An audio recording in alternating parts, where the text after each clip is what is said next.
This is the Chinese Secret Show, and what we do, I shoot the breeze for about 10-15 minutes, and then we talk about the topic at hand. It could be photo or video, it could be food and fashion, food and fitness, not fashion. That could be fashion, I guess.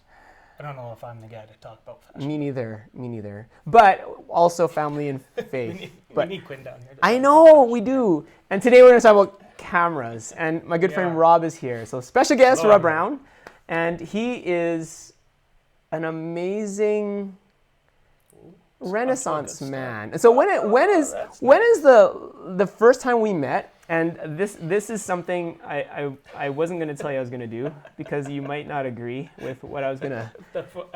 I'm thinking of a photo that you were going to maybe okay. See, I couldn't even make the page because this is the first time I think we actually met. Let me just or here it is.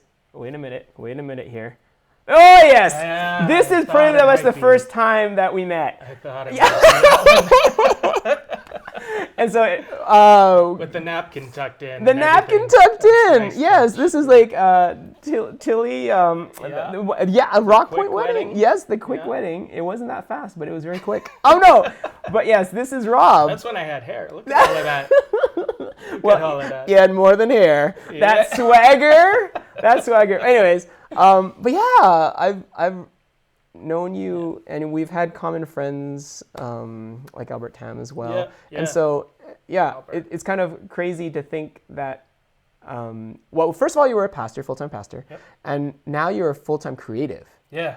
And I don't think those two things are mutually exclusive. A bit of a shift, but... A lot of common ground, too. Yeah. I think I got a bit of a taste for the, I guess, creativity as occupation and as what we're really going to do with our lives as I was a pastor, because there's a lot, especially the project that we were working on and starting up a new church in downtown Calgary, which ended up being in a bar crossing some boundaries, but maybe a little out of the box, a little out of the box. It was challenging on a lot of fronts, and we had to come up with some creative solutions and creative explanations for why we were doing what we were doing sometimes, but all in all, that was a great experience. And I remember you would always plan. It was every year the bikers, all getting together and going out. Well, and I'm not talking about like my kind of bicycles with the basket on the front. I'm talking like real bikes. Yeah.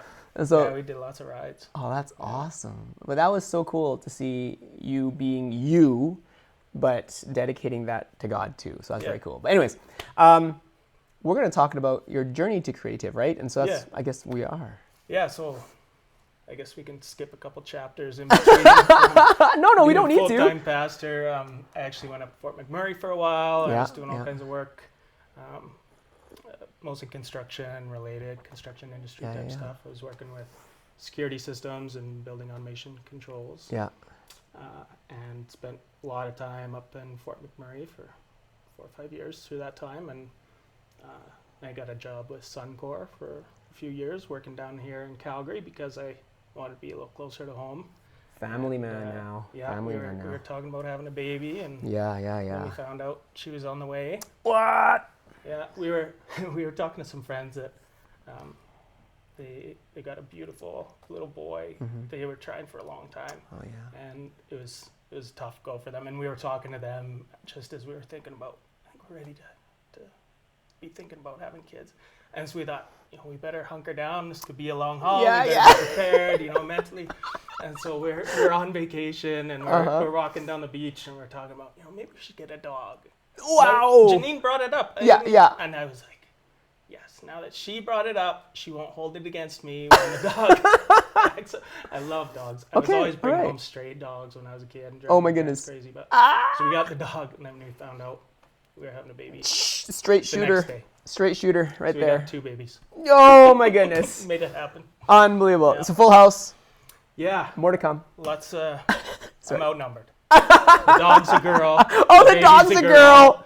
Yeah, a lot of girls in our house. That's awesome. Yeah. So that's why God gave you guns. It's all good, right? I mean, it's like, wow. It's like, I also did an episode on knife sharpening. You should watch that one too. Yeah, when the boys come calling. Yeah. And I know, I'm not against arranged marriages. I'm Chinese, so Eric, you're still watching. Sawyer. Oh. I'm kidding. No. Anyways, about the same age. No. Wow. And so now, full-time creative. I know Panasonic latched onto you right away, right? Yeah, and it was, I mean, I was having a hard time in the office tower. It was one of those things that you got a baby coming, and you want to provide for your family, and you want to do the right thing and be responsible. But then on the other hand, I feel like I'm dying on the inside, and I really needed to make a change there. And once it was a tough decision and a long one for us to decide, are we really going to commit to this, or is this something I'm going to keep kind of doing on the side, which gets harder and harder as things get busier and busier. And so finally we realized this is something we got to do. And then it was just kind of a matter of needing a good game plan and a good strategy. That's awesome. Once we got there, decided to pull the plug and on the office tower and make it happen. So here we are. We're company's called Develop Creative, and this is brand new stuff. I don't even have the website up yet, but you can email me, rob@developcreative.ca. Remember the CA Cool. part. All right. We'll put the links in the description. So anything that we talk about, we'll actually get down there as well. You can get in touch with me that way. When I get the website, I'll put it up on Facebook or something, let everybody know. But for to start with, I picked up a couple jobs, commercial type work that came along, and of course Panasonic. So and so for Panasonic, what is your job description? My title is product trainer, which is something that the company started playing around with down in the States, and the idea is pretty straightforward and makes sense because Panasonic has such a wide diversity of products. Yeah, man. And their sales guys and account managers handle most of the lineup for their accounts, so they have a lot to remember. And especially when it comes to photo, video, and cameras, it's changing fast. There's a lot to remember. Oh my goodness. Even the GH5, just one camera in and of itself. It's a beast. Talk for days. There's so much to know. So it's always been a struggle for them to really represent the camera lineup with kind of the depth of detail that it needs to really convince people that they are as good as they are. So they came up with this product trainer idea. So my job is to evangelize the product. Help store staff at their retail stores, like the camera store here in Calgary. Awesome guys. Know our gear and know what it can do and show it off. And then I also am holding some customer events to support our end users as well and give them a touch point and connection directly to the brand. So one of the things I've been super impressed with, the company as a whole, is the way they listen to us and the way they listen to consumers. Yeah, we were talking about this before we rolled. Having a direct contact, and whether we do camera walks or events, that sort of thing, if people have feedback for me, I'm sending it off to Japan within a couple weeks, and they genuinely listen. That's the crazy part. Like, we were just talking about this before we roll camera, and it's like, okay, I've got, and you probably do too, like a microwave upstairs that has Panasonic on it, right?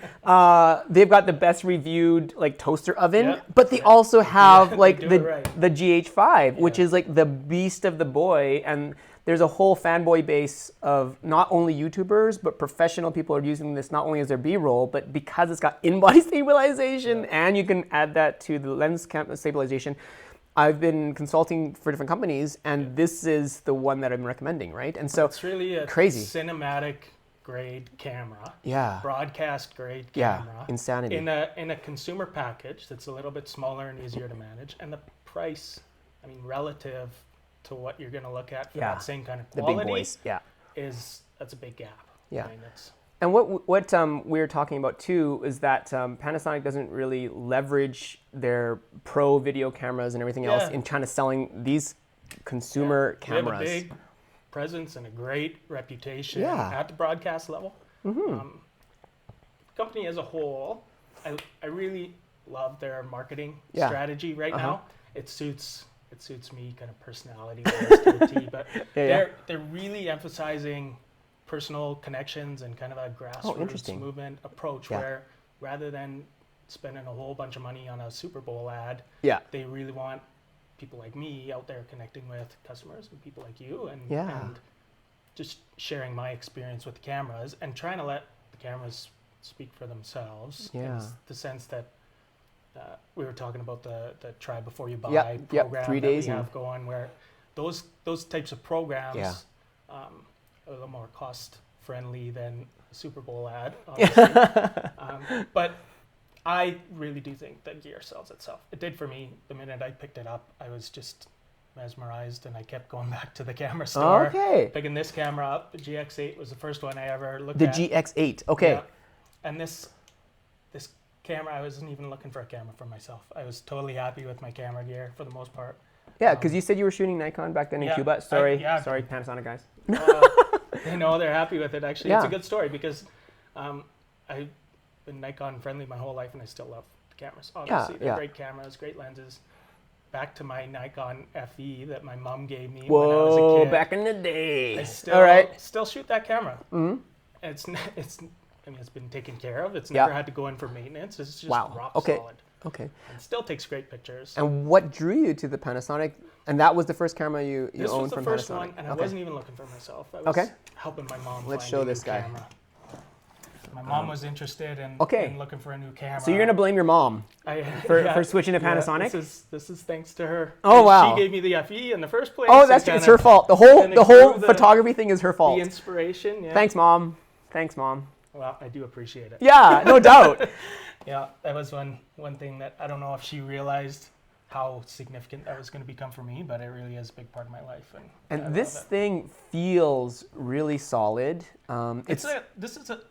Unfortunately, it wasn't super popular with consumers on the whole for some reason, but I still love this camera. It's definitely a little bit different look. It's a little bit more rangefinder with the viewfinder off to the side. It's got the tilting viewfinder, which is pretty neat. Okay, wait. That tilts. That's wacko. Okay. Yeah. Wow. Okay, that's cool. And right before I looked at this camera, I was in Myanmar for our honeymoon. We went to Myanmar and Cambodia. Whoa. Okay. Cool. So we were out there on the dirt roads. And, I love Myanmar. It was. I think it was my favorite destination. No way. Where I've been. It was just incredible, and I don't want to say that too much because I don't want it to become really busy. Yeah. Because I'd love to go back, but awesome trip, and I had my Nikon DF. Yeah. I had a 28 to 300 VR lens. Whoa. Big boy. To kind of cover the range. Yeah. Big lens though. Yeah. And then I had I don't remember what else I had. I think I had a 50. Yeah. Okay. 1.8 or 1.4. And even just that was like bare bones kit for me. Yeah. And even that was, we talked about, you've had a bad back, I've had a bad back, still kind of wrestling with that. Backs. And hauling that gear around was a little bit tough. Yeah. On the body. And in Myanmar, they don't let you rent any gas-powered vehicles, at least in Bagan where we were. Oh, okay. Because there's a lot of areas in the country that are still off limits for foreigners. Oh, okay. And it's safety-wise. Been that way for a long time, which is why I think it's such a unique travel destination now. There's kind of four main areas of the country that you're allowed to visit as a foreigner, and they've got army guards on the roads that you're not allowed to go down. Well, welcome here, guys. It's like machine gun. And that was our honeymoon. Okay. So they don't give you gas-powered vehicles because they don't want you to be able to fill up and keep going. They want to limit your range. I they see. Give you these little these little Chinese-made electric scooters that were like a tricycle. Up around my ears, riding down the road hilarious. On this tiny little scooter. I hope you have pictures of this, Rob. I'm pretty sure. Yeah. Okay, I don't good. think I brought any, but maybe Okay. We can link them in later. It was all dirt roads and potholes, and this thing's shaking and rattling and falling apart all the way. So Janine's on the different bike? Yeah, because there's no way. Okay, yeah. It's like a lawnmower with wheels. Yeah. Awesome. I don't think she'd sit on the back anyway. She loves driving too much. Awesome. Go Janine. Yeah, she's in charge most of the time. Unbelievable. Yeah. So I ended up putting my gear on the back of the scooter, so it wasn't on my back the whole time. And it got beat up a little bit. Yeah, I made it through the trip, but I had to send it in for repairs afterwards. Okay. Yeah. That was my previous experience to picking up this camera. Yeah. And when I picked it up, the viewfinder was the first thing that caught my attention. Electronic viewfinder. It's EVF, of course, because it's a mirrorless camera. It has to be. But it was so clear and like an optical image. Yeah. That it just totally impressed me right off the bat. Because I think one of the things that's always, for me at least, been a big barrier to mirrorless and digital EVF was disconnected you from your subject. And if there's a little bit of a lag or a little bit of a glitchiness or digitization or pixelation that you see through the viewfinder, especially, I find it can really be disrupting. Oh, wow. This is very fast. Sorry. I just stole it and turned it on. Shh, don't tell super them. fast. Wow. Super sharp. Interesting. Super clear. Plus, you get all these advantages with an EVF. You can overlay your info. We've got a feature called Constant Preview on all the cameras, which I use all the time. Oh, so it's exactly what you see is what you get? Yeah. Got it. In manual, you are seeing your exposure, your color, everything that you've set up in the camera. That's you're amazing. Seeing through the viewfinder. Okay. So we all do it. You see it all the time when people are taking pictures and then looking Yeah, to yeah, see yeah, the yeah, exposure and back and forth. Yeah. And I don't do that anymore. I don't play back at all on the camera. A lot of times I have the screen on the back flipped over. Wow. And I'm just using the electronic viewfinder. It extends your shutter count by 2 or 3 times when you're not using the big monitor. Wow. So what is the shutter count on the battery alone? I think standard, if you're just using it normally, it's 300. Okay. For all our cameras, it's kind of between 300 and 400. Okay, but if you flip it and turn off the LCD? The GH5, there's a energy saving mode specifically for extending your duration of the battery, and it'll run over 1,000. Oh, 1,000 images. Okay, that's good. Yeah. That's really like SLR territory right there. Yeah, and that's just the single standard battery. So wow. I found now I'm connected. Now I've got some extra kind of benefits. I'm faster actually shooting. Just even playing around in the store, I realized. Because you're not going down every time you take a shot. Camera away from my eyes, so I'm not missing anything. On these viewfinders, as soon as you take the image, it's right back live. You do get, because it's digital, you do see when the shutter's activated. That's one difference with the optical. I'm sorry. So what do you mean? Okay, will you see? What do you see? It'll go black. It will go black. Yeah. Okay. Now, is that the GH5 too? So it will go black as well. But it's pretty momentary, and I got used to it pretty quick. Got it. Okay. So it's not like the ka-chunk of a shutter, but is it silent too? You said there's a silent mode on each of the cameras. Yeah, I've usually got that shortcut set to one of these function buttons, so I can hit it quick. And what's the sacrifice going to silent mode? I don't know if there really is one.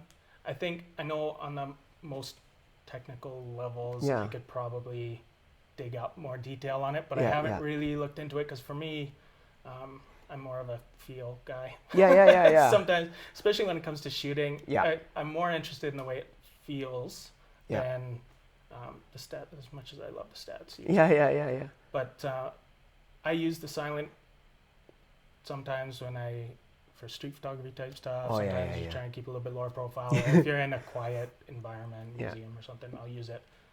But most of the time, I like the feel of the mechanical shutter. I like hearing it. And that's kind of an important part of the experience for me. Yeah.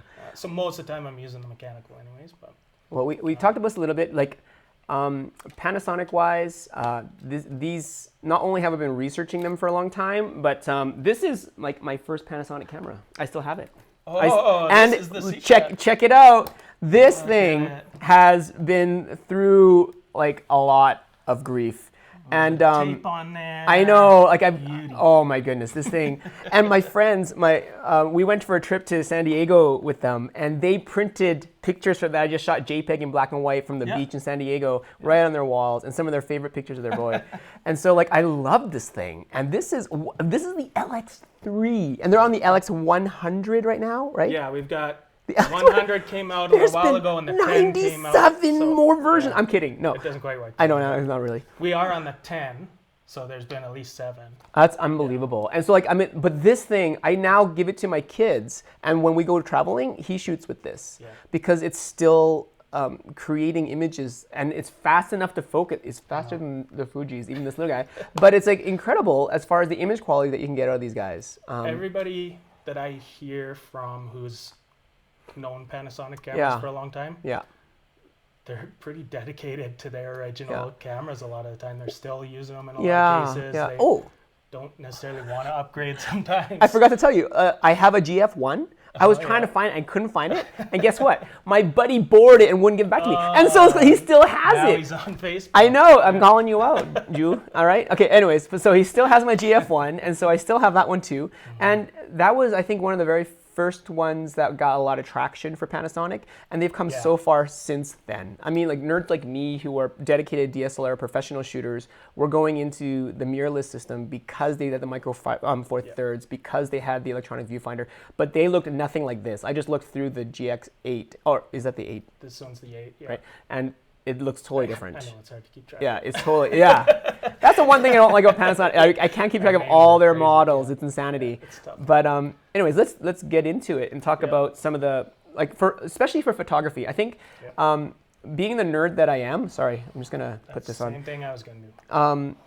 I actually watched the entire release live streamed from B&H on the GH5, and I was so impressed with what it does for video, but what they didn't really talk about was stills, right? Yeah, and so that's pretty common across the board. There's a ton of info and traction and lots of people talking about the video aspects of the camera, and it is super impressive. Oh yeah, I mean, you got like log, you said, I mean, V-log, we've got, it's crazy. Everything like your waveforms and your vectors you can put right on the screen. Vector scopes on your camera. And those of you who don't know, that'll help you not, it's just insanity. Usually you have to get into Final Cut Pro or like Adobe Premiere to get vector scopes on something like this, or a pro camera, like a Red camera to get vector scopes on. Yeah, they threw a lot of really high grade features. It's insanity. Which the video guys are loving. I mean, I've heard from people that are shooting even Hollywood type production. Seriously. Usually and not the whole thing, but there's certain scenes in certain places where it's just hard to get the whole rig, and this one will get you there. A lot of documentaries are being filmed with this camera exclusively now. Okay, so I've been researching for somebody to do live streaming out of their studio, but they also wanted to do real video in the real world. And not only is it 4K, this is real. This is high real video. Sorry, not that it's not real. But yeah, and if you have any questions, just hit me up in the comments anywhere on YouTube or Facebook, and we'll get to them afterwards. But the one thing I was really impressed with, I mean, they did so many things right. Like, I love the articulating screen. The in-body stabilization, as I heard, is second to none. Like they have, that is incredible. I heard it's better than the competition, Sony, right? And so, and they've somehow they integrated both the lens stabilization and the sensor stabilization differently than anybody else, right? I'll leave the comparisons to you, even though I have my own opinions. Yeah. Okay. But since I'm wearing a Panasonic shirt, everybody knows I'm biased. Yeah, and I had to research both, but ultimately, after talking to you, because I had some very technical questions for him as far as live streaming is concerned, these were the ones that I recommended because it was just better. We're the only manufacturer that has the dual stabilization, as far as I know. Well, that's the thing. I think it's a misnomer because like, what exactly does that do differently than everybody else? We've synchronized basically the stabilization of the lens and the body. So we've got 5-axis in the body, which is up there with the best in the business. We've also got the lens stabilized, which somebody like Nikon has always had in their back pocket. The VR works well. So we've got VR grade stabilization in the lens. We've got this crazy 5-axis in the body. Not only that, it works together. Yeah, and that's what nobody else has been able to figure out. And so how many stops are we talking about? Like, what does Panasonic say and what's real world? Because there's always the stat, right? And there's always the real world. This is another kind of eye-opener for me. Okay. The advertised spec is 5 stops. Yeah, that's insanity. 5 stops. So if you think, I was doing a little bit of math just to make sure my numbers were right, but if you think, going back to film days, 125 is kind of your magic number. You're still gonna get a little bit of motion, but it's kind of a safe zone, right? Yeah. So if you're hitting 125 in your exposure, it's kind of a happy place. Whether you want to be there or not, it's comfortable. Yeah. And if you take 5 stops, that's half, you're down to a fourth of a second, 3.9. So a fourth of a second.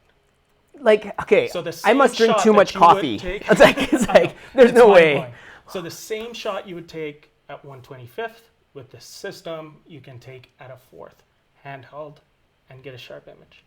1/250th. Okay, well. So that's advertised. Yeah.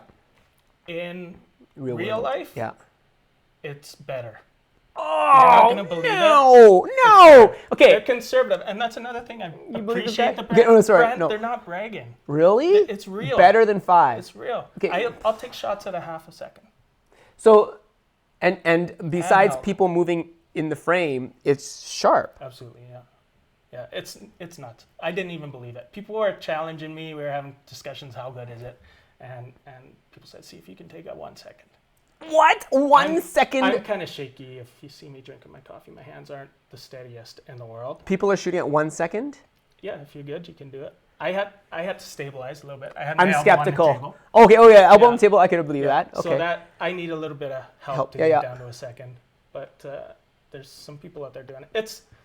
It's tricky, right? Because of that, it's a very different picture when you're taking it that way. And that's changing photography. It's one of the real mandates of the brand. But when they first started looking at mirrorless cameras, they said, okay, cameras are big. They got this mirror. They got all these mechanical moving parts. Yeah. Can we make this simpler? Yeah. Back to the drawing board. This is what we get. That's insanity. And they've kept that as a focus all the way along to say, what can we do that's really going to change? I get it. Focus. Never mind. Okay. But it really does open new doors. And that's one of the things I really appreciate about the cameras. Yeah. Everybody talks about 4/3 sensor compared to a full frame. Yeah. Obviously, there's huge advantages to a full frame sensor. Yeah. That's why we do it. That's why they cost more, because they're good. Yeah. There's pros and cons to everything. Yeah, and totally. There's trends I see in the market too. And I feel like sensor size is one of those things right now where full frame is awesome. And it is awesome. Yeah. But you know, okay, wait. The glass you got on this is like insanity too. Yeah.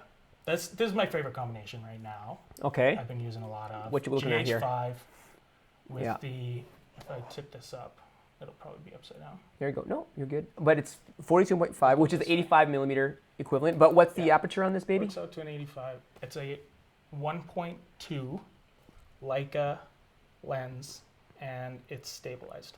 Okay, that's insanity. So stabilized, which means 5 stops. With the body, 5 stops equivalent together. To an 85.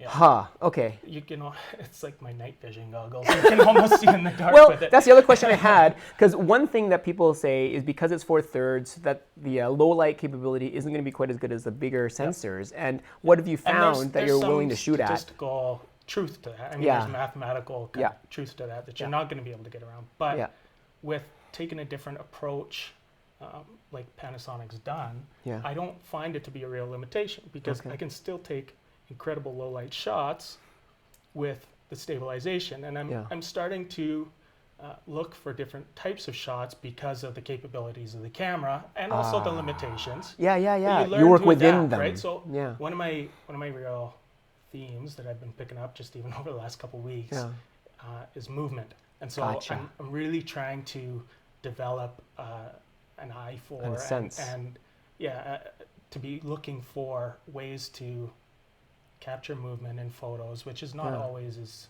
easy as it sounds to make it engaging. It's easy to make it blurry. It's tougher to make it engaging. But because of the stabilization, the ability to rock down, I mean, I shoot at a 30th or a 20th without hesitation. Okay, that's crazy. Where I used to be kind of 125 was my I don't need to worry about it zone. You get down to a 60th, I'd start to worry about how am I going to make sure this is stable.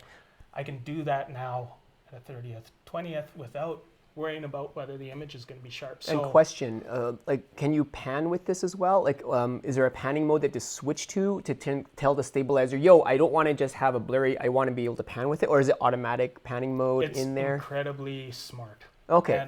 And so once you start tracking? I've tried to break it, and I've tried to find opportunities where it's not going to work the way I want it to. Interesting. And there's very few that I've found. Wow. When you talk about panning, it gets even better than that because we've got live cropping, 4K live cropping built in on this. What does that mean? Sorry, 4K live cropping. It's gonna, when you set it up, it's gonna give you on the monitor a 4K perspective. Okay, with the full sensor? No. Close to it. Very close to it. Okay, all right. It's a little bit, because it's a 4/3 sensor, so it's more square, so it's usually down to 60 by 9. So it's a little bit, but it's very close to the full sensor readout. And then it gives you a little rectangle window within that frame that's a 1080 size window. Got it. So you set your start point and your end point anywhere within that 4K perspective window. Okay. And it'll record a 1080 perfectly smooth pan. And you can set the speed, there's a faster or a slower option, and it'll give you a perfect pan without moving the camera. Because it's got so many pixels, it doesn't need to actually physically move. Yeah. Interesting. It can see 4K, but it's giving you a 1080 recording through that 4K perspective. And you can do a horizontal, a vertical, diagonal. You can make it go whichever way you want. Okay. I was playing around with that the other day, and that's a lot of fun. It's like having a slider, or a nice fluid tripod head without even moving it. So even if you don't have a tripod, you could just set it on this table. Okay. Well, I already know they'll probably upgrade it in the future anyways, but one thing spec-wise, when I was researching different camera companies, was that this one doesn't have quite as slow a slow-mo. Was that a choice they made, or okay? What is the slow mo in 1080p? It depends on your settings too, but we can get 180 frames a second. Oh, you can 180. Which is got it. high, okay, that is high. Slow, depending on. Okay, but okay, so 180. And so maybe we can show. Wow. I don't know if we'll be able to really give a good picture of the menu here, but maybe on our camera I can show some of the settings, and I'll just get it set up. Insanity. And I've been asked this a number of times in shows and demos and that sort of thing, is how to get to that ultimately slow-mo. Yeah. Because it's not, that's I think the one feature that takes a little bit of background knowledge to be able to set up. You have to dig into the menus I love these menus. Yeah. But that VFR feature, the variable frame rate. Got it. Is our That's what it's called. Variable frame rate. Yeah. So I always put it in MOV format. Yep, same.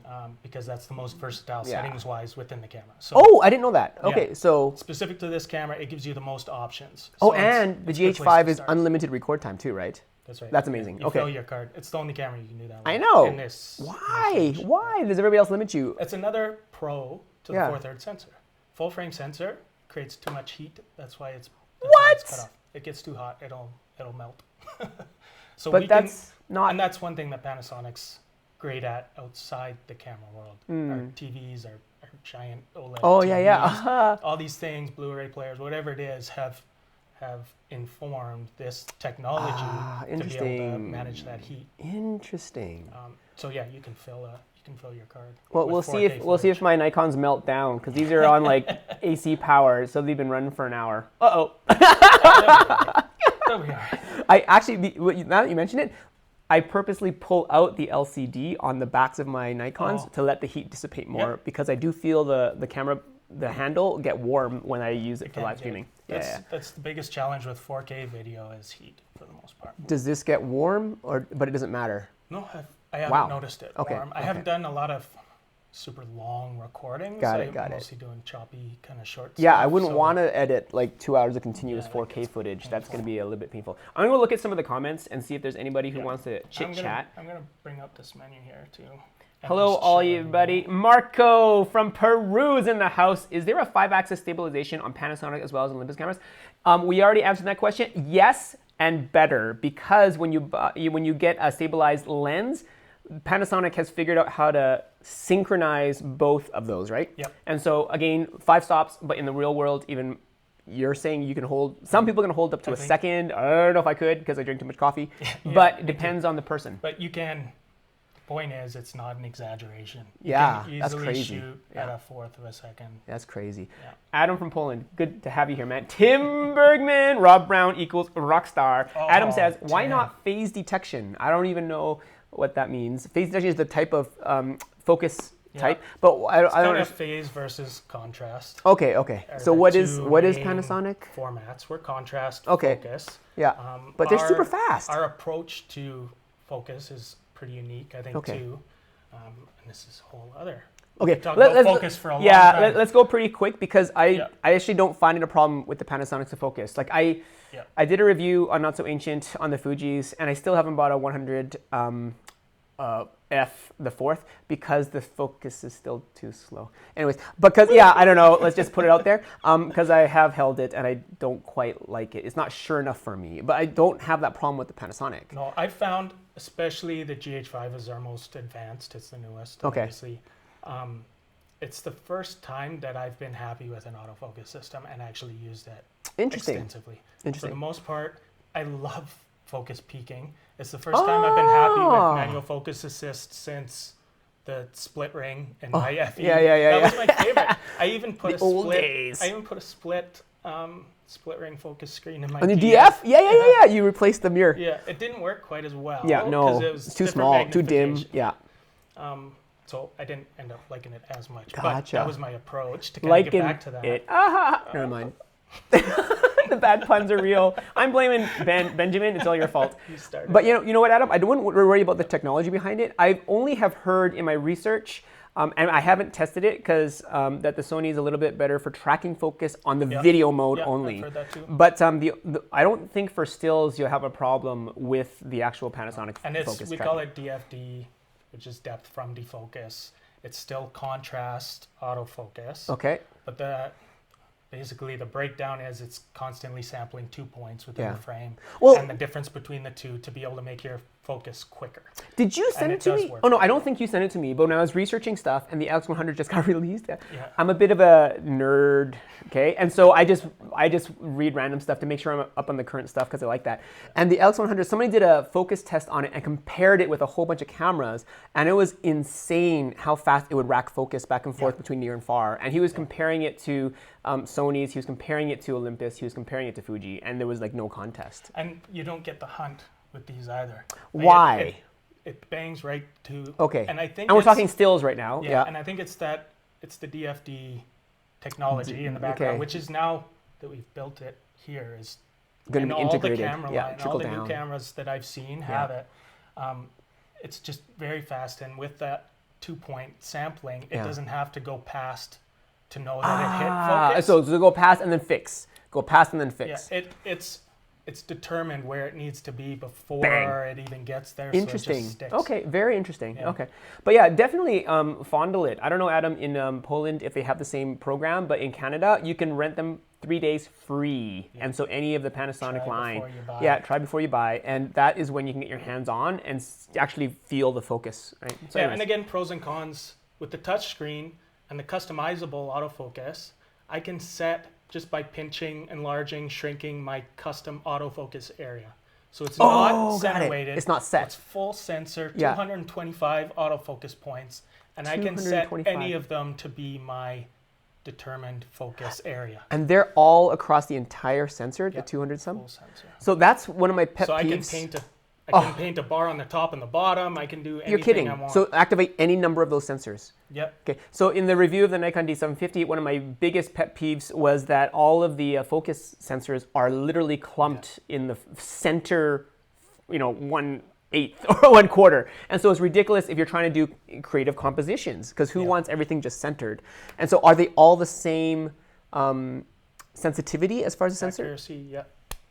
Because usually on DSLRs, currently still, you have the central one is going to be better than the rest, right? Yeah. And you just got to center recompose if you want the best accuracy for focus. Yeah. Cool. Yeah, and with that, it's so fast with the touchscreen. Okay. So you can define the size of the bubble of autofocus areas you want by shrinking or growing, and then just put it in a corner or put it on the side and take your picture right away. Can you have it up to your face like this and use this as a touchscreen? Yep. And so I could be looking through the viewfinder and moving just touching the area with the touchscreen. And this doesn't have to be live to do that, or it has to be. Does it glow in your face? Because you touch my cheek, does it?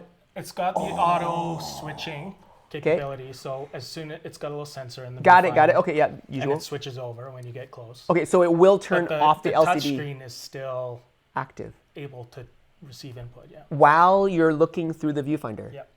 Because sometimes I touch it with my nose. Oh yeah, so I'm just wondering about that too, because I'm a left eye dominant too. Okay. And there's so many customizable features of this camera. It's another beautiful piece of the engineering, I think. But another reason why I love Nikon. That touch ability off if you find you're hitting it with your nose. Yeah. There's a joystick here that does the exact same function. Yeah. So you can set both to be active at the same time or one or the other. Really, pretty much anything you can dream of, you can do.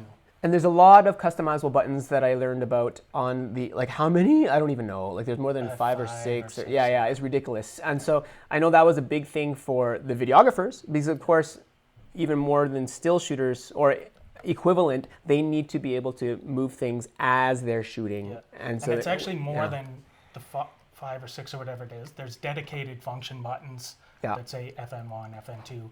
Programmable. And there's a beautiful little graphic in the menu that shows you an outline of the camera with arrows to each of those buttons. Explaining what they do. So if I set it up and forget what I set them all to, I can just go back to that graphic, which is helpful.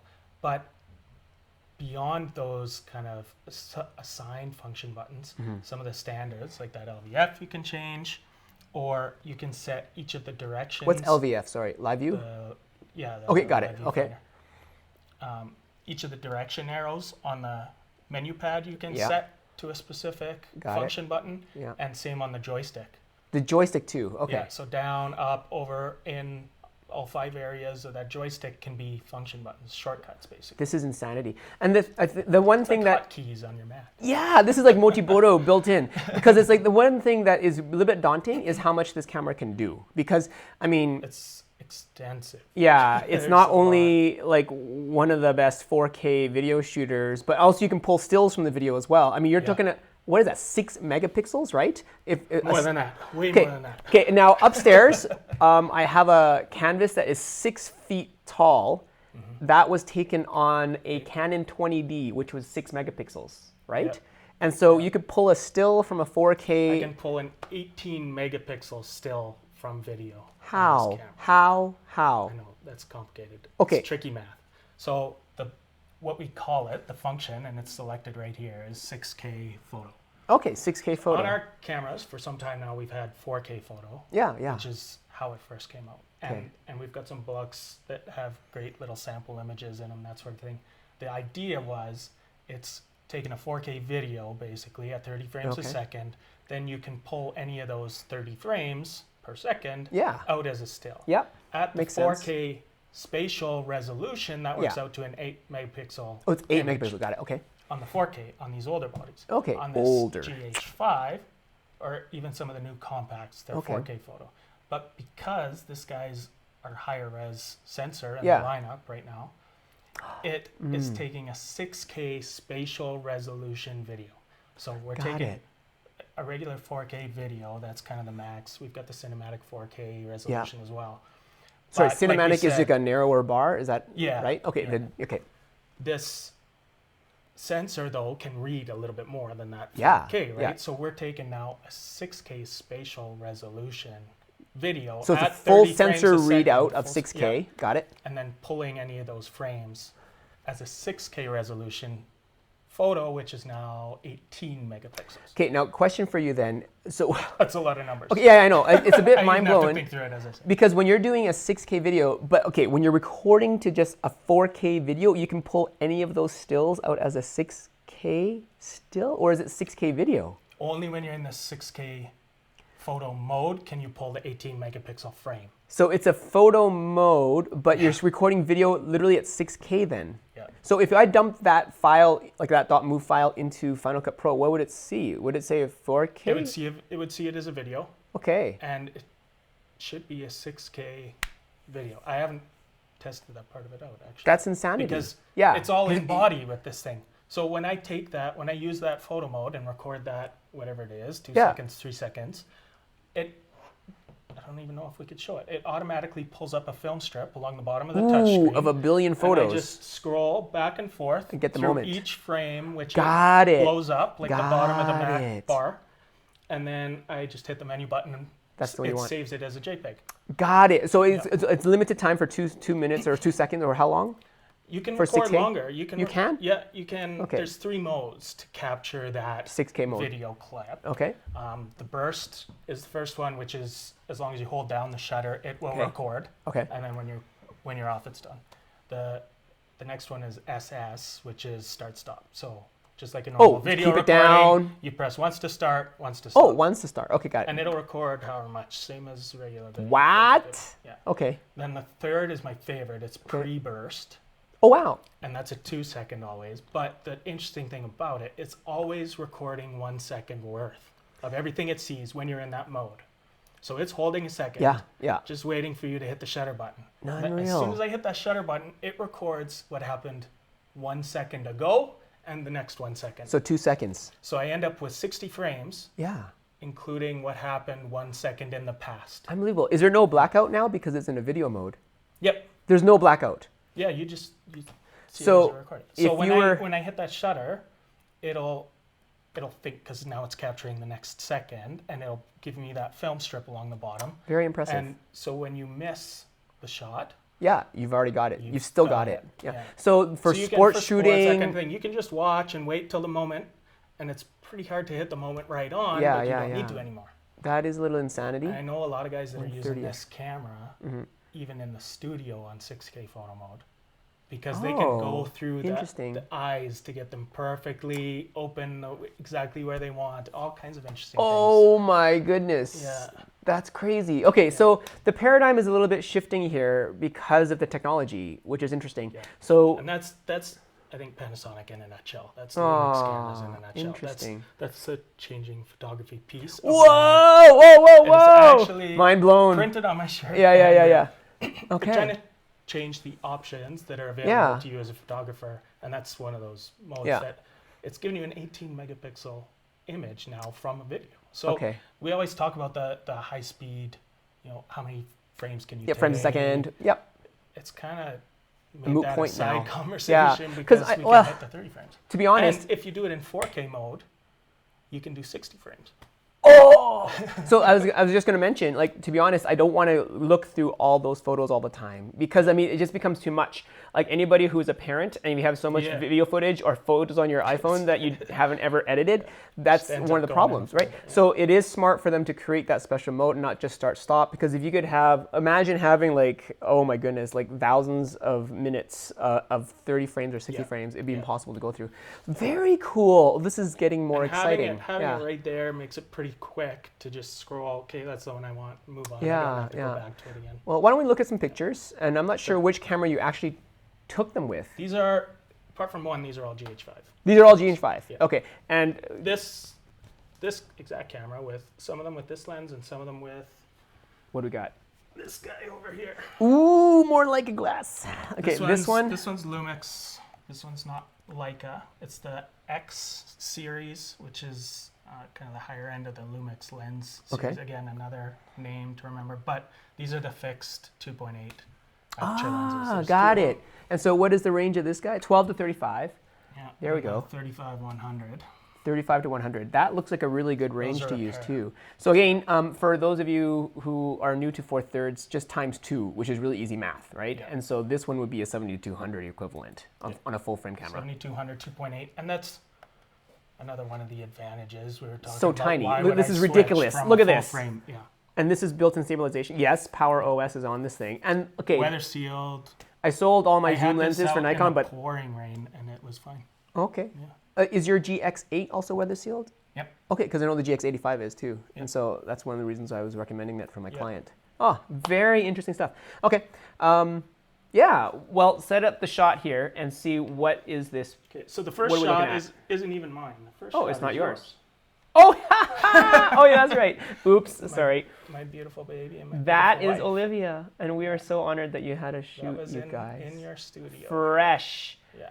Fresh. So thank you to you and to Quinn for getting such great Our images. Joy. We were talking about making that switch to full-time creative. And that was what was on my mind the whole time. Oh my goodness. Yeah, develop creative. Here you go. And Panasonic. Mr. Panasonic is in the house. And number 2, what do we got? So I did a trip recently in Vancouver visiting some of the Kerrisdale stores out there. And I was having a little trouble getting to sleep one night, and I was staying on Granville Street, and I decided to go out Granville. shooting. Nice. Street photography's always been my jam. Yeah. That's my go-to. So I haven't shot extensively with the GH5 on my own projects. Yeah. A lot of little work I've been doing with this camera since I got it from Panasonic has been shows and demos products, and that sort of thing. So I was playing around a little bit and trying to figure out what was going to be the best combos for me, and especially in such low light, what I was going to like shooting with the best. I started out with that 2470 equivalent 2.8. Okay. And I was running into, again, motion, but in a way I didn't like.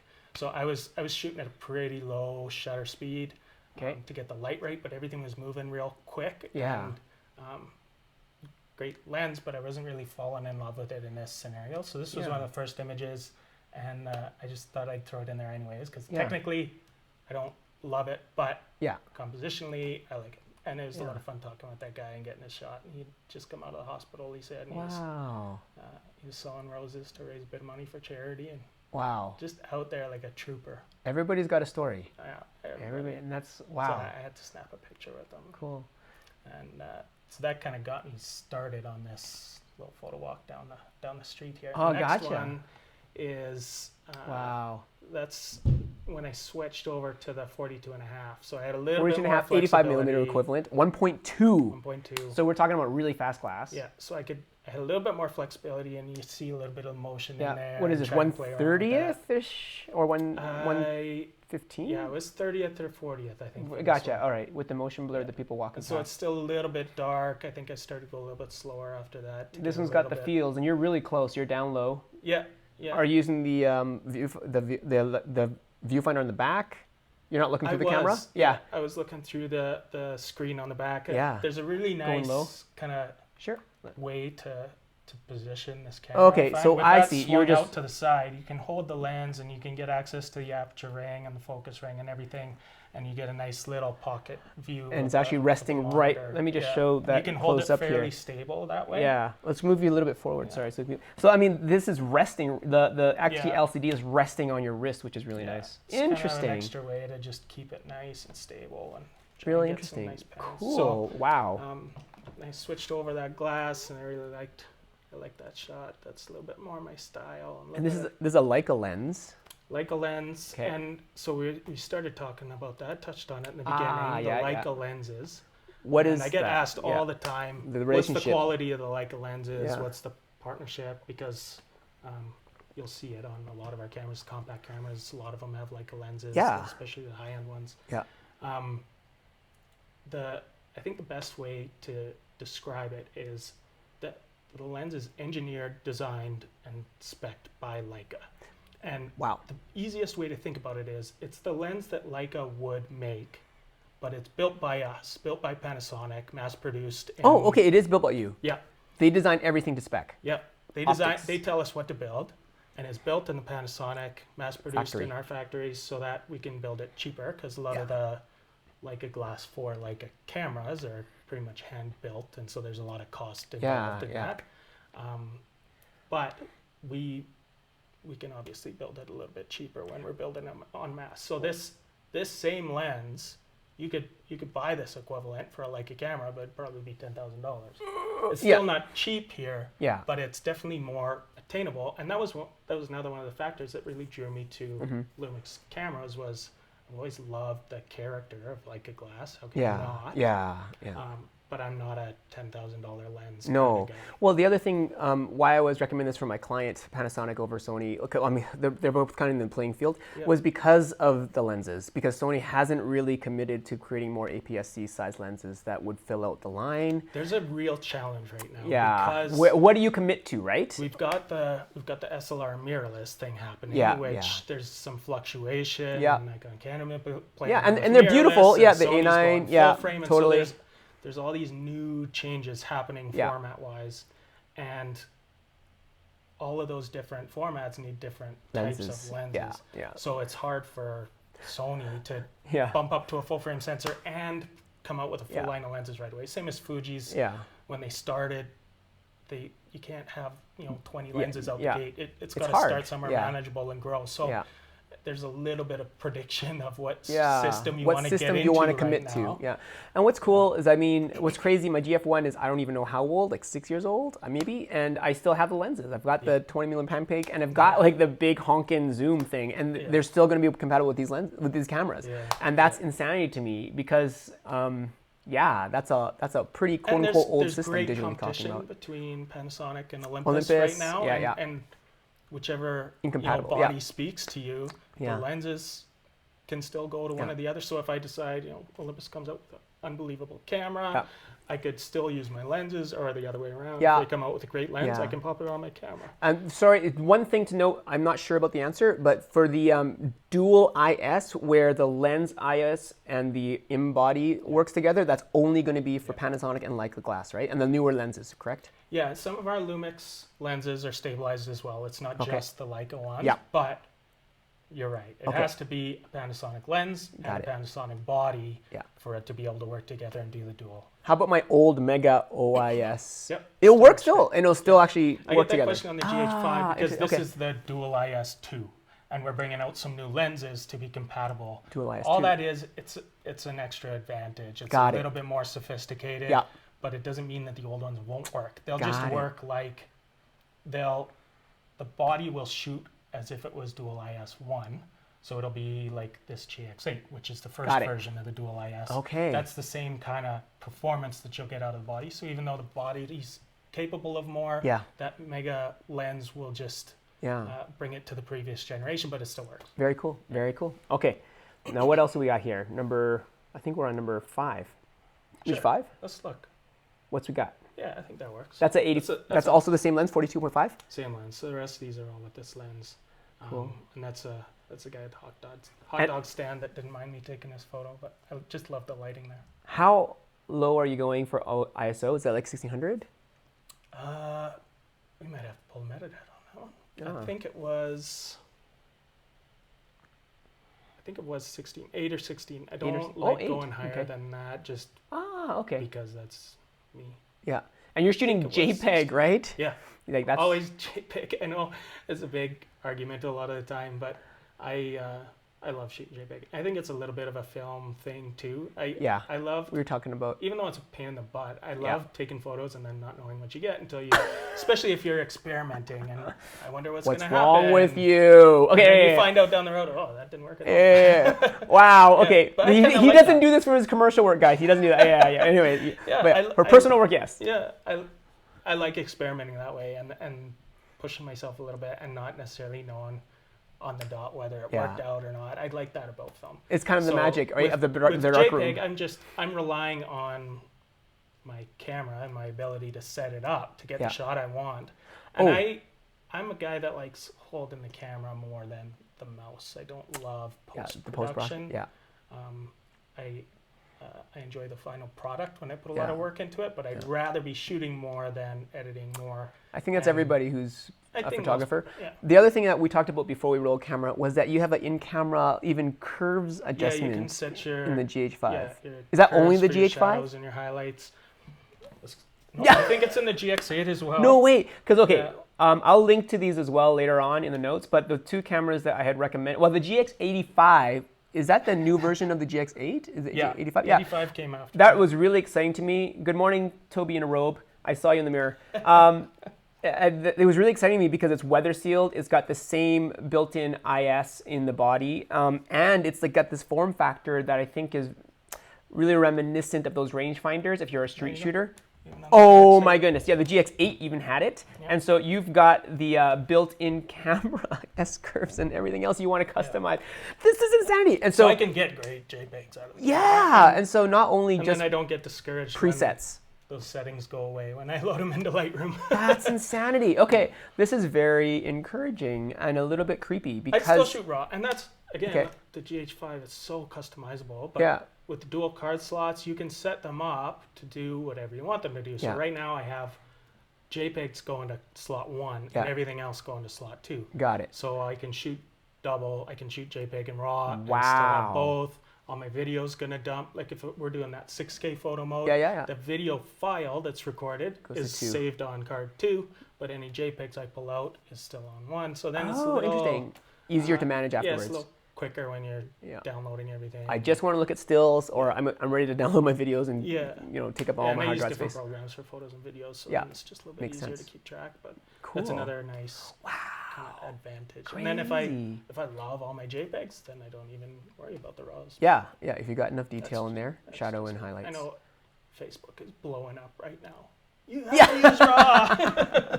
Well, it's all in the matter of hand. I don't think we've actually had cameras that were this customizable, right? And so to have a built-in S-curve, to have, like you said, focus peaking to make sure we're in. So getting it right out of camera, I mean, the first camera that I was happy with JPEG was the Fuji, and when I had the X100S. And that was a mind blower for me because besides that, I mean, Nikon's great, and that's what I still shoot professionally with, but they take some tweaking to get the colors to where I want them to be. And so to have a camera that you can just shoot, especially personally, because even personally, when I take my Nikons out, we shoot JPEG because it's just easier. Like the workflow. Like you said, I'd rather be behind the camera than, mousing around. Yeah, everything's faster. Yeah. But let's move on and let's see number 7 here. Oh, this guy. Yes, this comes in a pair. This image and the next one go together, but actually one back. One back. Oh, sorry. There we go. So again, a little bit of backlight there. I just really loved the dynamic of it, and it was making me think, which is what I love about street photography. It was making me think, what's he thinking? Yeah. And my favorite images that I go back to are the ones where I can just kind of look at it and I can say, what's happening there? What's going on? And I don't have all the answers, but I can just dream about it. Those are, as far as street photography goes especially, those are my favorites. So then I got this one, and then I saw the next one in the lineup, and I thought I got to keep those together because this one tells a totally different story than the one before, and again makes me think and wonder what's going on, what's going through people's heads, and what's life like for obviously the two kind of subjects in this one, but their lives look pretty different on the outside. Sometimes not as different as you think. We share a lot in common as humans and people. And I like remembering that. Street photography brings a lot of that kind of thing to the surface. The human element. Yeah. Let's move on here. Yeah. Oh, okay. So this is from Beers and Cameras, you said? Yeah, Beers and Cameras, a little plug for those guys. They're doing some fun events in Calgary, and this was in the Last Best Brewery restaurant. Got it. Which is actually where we started up our church downtown. Oh, Rhino? We used to be Rhino? It used to be the Amsterdam Rhino. That's where we got together. That was our hangout. Unbelievable. So it was fun going back and seeing all the renovations. Yeah. And it's beautiful what they've done with the place. Crazy. So I was testing out a little bit of low light and really slow shutter speeds, and this was, I think, maybe 20th, maybe less even. 20th, got it. And you get great resolution. That's crazy. So. And this is the same. This is another one. Room? Another handheld. Yeah, same room. So you can 1/20th? You can see how dark the room is. Yeah. And they had a spotlight on those pictures. But if you zoom in, I don't know if you can here. I think I can. Oh, I think I down-res them too, but. Yeah. Oh wow, those are butterflies. Those are like real butterflies in the case. I didn't even realize that. Pinned like that old school kind of. Oh, that's crazy. But the details all there, hey? Yeah, it's beautiful. That's number 9. And that's low light, 4/3 sensor. So a lot of those questions people have, I think again, you have to try it out. The most important thing to me at the end of the day, besides all the stats, is whether I love the pictures that I'm getting and whether I'm having fun doing it. Wow. Because if you're not, either one of those is missing, then it's not going to be the right fit for me. I need to have both of those. So, and what ISO are you at approximately here?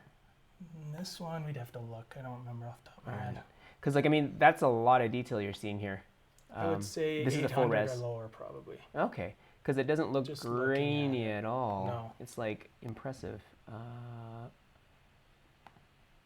It is ISO 200. What the? Okay, now I was thinking this is totally clean. I'm thinking, why is it totally clean? Okay, cool. Oh, there you go. Was it also the 85? This is a longer lens. This is 100 or 200 or 300? This is the... What is this bad boy? This is the big monster. This is JPEG. This is JPEG. This is JPEG. And you didn't do anything retouching? You can zoom in on this one. You can see the hair, the fuzz you did 0 on the antlers, and you can see it's raining. You can see the rain. No way. Okay. When you're zoomed in on that one. But let me pull this out. Oh, there's a 200 to 800. Okay. Yeah. Whoa, there's the rain. Bring the rain. What the? That is sharp. So this is a 100-400 lens with our crop factor. This is a 200 to 800 equivalent. It's stabilized like a lens. And it's so sharp. And I can shoot it handheld because it's dual stabilization. So I don't need a tripod. I can shoot it at 800. That's insanity. So this is the bad boy, and wow, it's a bit bigger than the rest. But still, this is way smaller than a 7200 of a full frame camera, and so this is totally packable. A 500 mil full frame lens is 4 times that big, probably. This is insanity. Sorry, what is the aperture again? 4 to 6.3. Yeah, this one's a little bit higher. This is so if you're going to safari, this is the lens I want to bring with me. Yeah. One lens that I want to bring with me. Yeah. So this is an equivalent to 200 to 800. Yeah. 800 in the palm of my hand. That's crazy. And that is a Leica. And it's just built beautifully. These Leica lenses are gorgeous. That's crazy. Whether they come from the Leica house or the Panasonic house, they really are gorgeous. Okay, well designed, and just I enjoy looking at them as much as I enjoy taking pictures with them. And this is just outside and with the rain and yeah, so this is Banff again, the same trip, and this was back to the 42.5. Okay, so it's the 85 1.2. Yeah, 85. The subject isolation on this is what I love. And you can see the zoom in there too. Little bit of hair on the leaves and the little drops of water. Okay, that's tack sharp. And with how such a beautiful background. That lens is really incredible. The bokeh is just smooth. Yeah. Wow, that's a little bit crazy. And so this is again 4/3 camera, which is kind of blowing my mind, because people think, okay, I know it's not going to be inexpensive glass, but you're getting this bokeh out of there as well. You get as good of photos as you're going to get from any camera, I think. Yeah. And it really comes down to how you're using your light and how you're taking the photos and all that kind of thing. Yeah, yeah. Obviously, you could get a monster medium format, 80 megapixel picture or whatever you want. But I think for my purposes, personal and professional, you're happy. Blown away by the quality of the images, which is obviously important. Now, with the 85, like the equivalent, the 42.5 Leica, how does it deal with light in the background in the bokeh? Does it have a nice look to the bokeh of the lights as well? It's usually so smooth that you get the nice round shapes. It's round to begin with. But I haven't done, and I usually love doing lights. The light photography in the background and getting the dots. And actually, now that I think about it, I haven't done a ton of that with this lens, so I need to go out and do a trip. But there we go. We gotta go shooting together. We gotta do some more light stuff. There you go. Yeah. Let's see what else we got here. Oh wow! Yeah, some more more from the next one. That's not even zoomed That's crazy. I know that's not zoomed in. I'm gonna zoom it in, and so you guys can see. And that one's that's a different lens. What is this lens? That's not even the 42.5. That's we showed it a little bit earlier. The that's crazy. 70 to 200, 2.8. What? This is a 2.8? Yeah. You're zoomed right in the 200 range-ish. Yep. Yeah, because like that's really creamy and very narrow focus band. But that is sharp, sharp, sharp. Yeah, at first, even the one leaf or the one. What are they called on a fir tree? I don't even know what they're called. Pine needles. Needle. Yeah. The one needle to the next. The one I know. Right it's insanity. Already so shallow, crazy. Okay, very cool. And what we got going on? And this is the last image that I brought. This is just an example very shallow of focus. Some of the commercial work that I've been doing lately. Little shout out for Impel Systems. There you go. They were doing a big system renovation for Permalex in Red Deer, which is it's a fairly small footprint facility, but they produce flour, gluten, and ethanol. Okay, that's a random collection. Yeah, it's a really unique. It's a really unique complementary process that they've established. Most of the time, you would only do one of those. Yeah. But the interesting thing is that you produce the flour from wheat, and they use local Alberta wheat. Yeah. And then the byproduct, the waste product, is what's used to create the gluten, and the waste product of that, the byproduct, is what's used to create the ethanol. So rather than transporting place to place, they do it all themselves. In-house. And there's some efficiencies that they save there, and they've almost got a totally sustainable footprint where they're going to use the byproduct of the ethanol process to create methane to power their generators. Wow. So they'll be off the grid. They'll probably be feeding power back into the that's insanity. So they'll be green too, doing it. Yeah. Oh, that's crazy. Really interesting operation. So got the chance to partner with Impel there and take some what were you shooting with? After photos. And that was a little bit of a cheater. We were talking about the GH5. That was the GX8. That was a GX8, because this is fairly close up. You're right by his shoulder. It feels like you're right beside him. Yeah. So it doesn't feel too wide. That was with this lens, this 15 Oh, no way. Oh, yeah. Okay, so that's equivalent to a 30. Yep. And so that's cool. I could totally see that happening. Okay, let's push that. That's tiny. This lens is tiny. 15 mil Leica again. Oh, wow. Leica lens at a 1.7. 1.7, 30 mil. This is gorgeous. The size.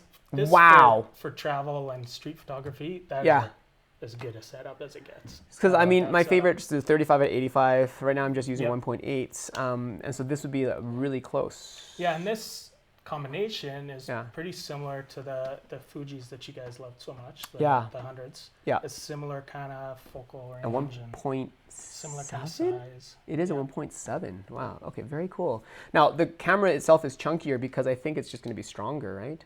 Oh, wait, this is the GX8? It flips out? Yep. The GX85 does not, right?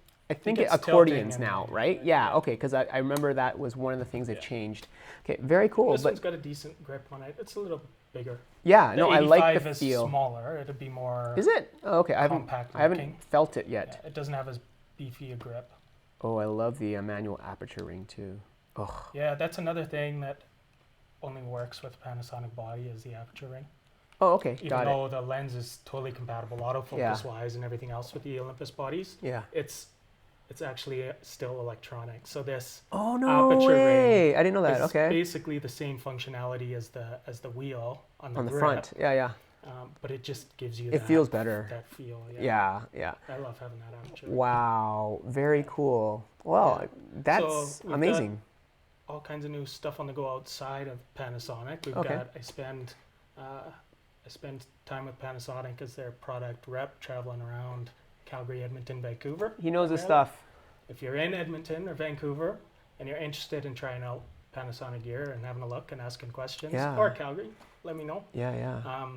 And outside of my work with Panasonic, I'm, like we said, starting up a business, develop creative. Yeah, that's awesome. And commercial work, realty, commercial work industry. Like really interested in real estate listings, and I've done a few now where I've provided the measurement service to the Alberta standards, RECA. Oh, crazy! Estate. I don't know what that means. Okay, yeah. The RECA standards. I don't know what that means.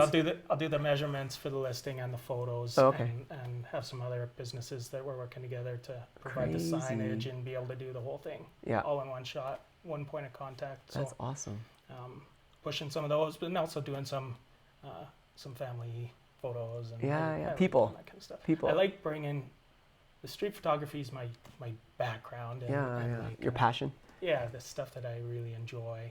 Yeah. That storytelling component of the image and bringing that to family photos and engagement photos and that sort of thing of trying to capture a little bit of emotion there and tell a bit of story. I love doing that. So that's awesome. It's a little bit different, maybe. It's not like the everybody line up and put your hand on your knee kind of pose. I don't do poses. Yeah. But cool. That's so awesome thanks for being here and bringing your toys, but also bring your knowledge. I think it's amazing that you can meld, your passion for photography, but also your deep knowledge of Panasonic too.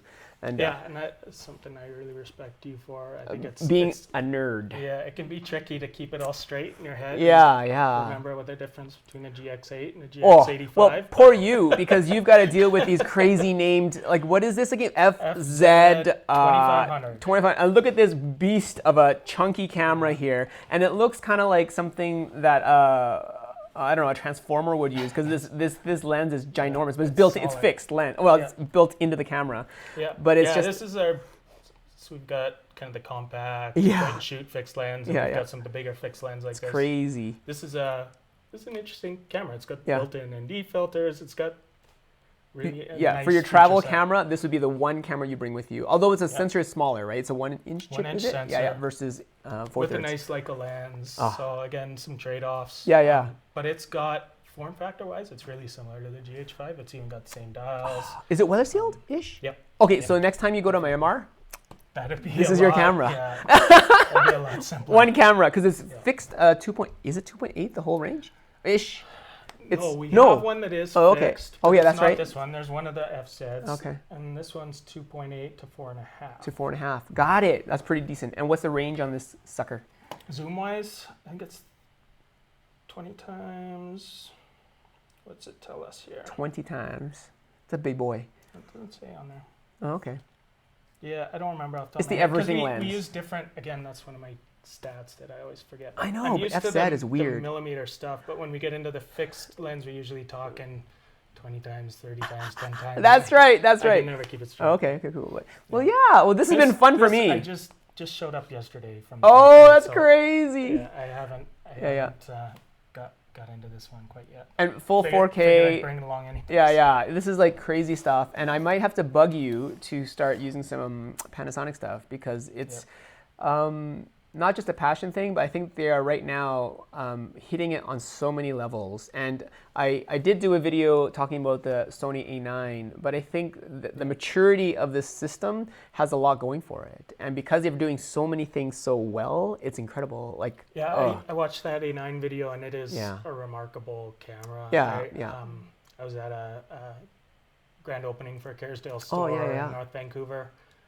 just a few days ago. And got to play around with some of the Sony cameras while we were there, kind of in between the rush, and played around with the A9, and it's a beautiful camera. But even as I was watching your video and you were talking about some of the pros and cons and things like that, the GH5 next to the A9 is a contender for the right people. And it's cameras, I think, are becoming so much more specialized that you really need to spend some time figuring out which one meets your needs. I feel you need to spend time with the camera in your hands. Interesting. Because even for me, I get a different feel from these cameras than I do from the Sony cameras. Apart from the statistics, I felt a better connection here, which is why I'm wearing the T-shirt. But there's a lot of people that love the Sonys. And it's just different feature sets and a little bit different capabilities, and depending on what you're working on, there's advantages for different people. But there was definitely, as I was watching that video, I thought some of the downsides of that camera are really compensated for well and present in this camera. And again, some of the downsides here are really made up for in that camera. So it depends. But. In the end, the camera is a tool, but it's really cool. Like we were talking about the 6K video and things like that. That they're creating different opportunities for creatives. And I think the one thing as a creative person, and I think you might agree, is that we always want to be learning and also exploring. Like you said, you just want to see, sometimes you're happy when you don't know what's going to come out of it, right? And that's kind of like the joy of being a creative, is to do that kind of stuff. And for them to create stuff that we can try new things with, I think is all the better. Yeah, so it's an interesting looking forward shift to seeing where they go. In the industry where, we were really, back in the good old days, we were inspired by a great lens. And the kind of character and perspective that would bring, and the different color we'd get from different film, and all these different things. That was helping inspire the inspiration that you were trying to find. But there's just so much more that these cameras are offering now, where incredible. I can flip through the menu and I can think, okay, I haven't really utilized that feature much, and I can go do an entire shoot just trying to hone my skill in using whatever different, like even the image stabilization. There's how are you holding there's it? What ways do you get that away you with? can learn. Okay, exactly. How far can I push it? When can I use it most effectively? And it takes time to take all that in, but at the same time, as I started shooting slower and slower, all of a sudden the wheels start spinning, and I think, I could do this in that situation. Or I had a really interesting shot in Myanmar in one of the temples, and there was a younger man kneeled down and praying, and people walking all around, and the colors were just crazy. Everything's gold, and I wanted to get the shot with him still and sharp, and then lots of movement around, and I got it, but not 100% what I wanted. You had in your head a little bit of shake. I couldn't quite hold it steady enough, and now. And then I started thinking, you're going back. That shot you're going back with the Panasonics, right? So, cool. There's lots of learning, that's for sure. Well, we got some cherry spitting contests to go to, so we'll wrap it up now. But thank you so much for being here, Rob. And appreciate what you're doing. He's a amazing photographer, creative, but also a more amazing husband, father, person. So, man, much respect. And we'll have you on again. This has been fun. I would love to be. All right. Thank you so much, y'all. So I think we've taken up much more of your time than we should have. But I've had too much fun. Goodbye. See you guys tomorrow. Peace out. God bless.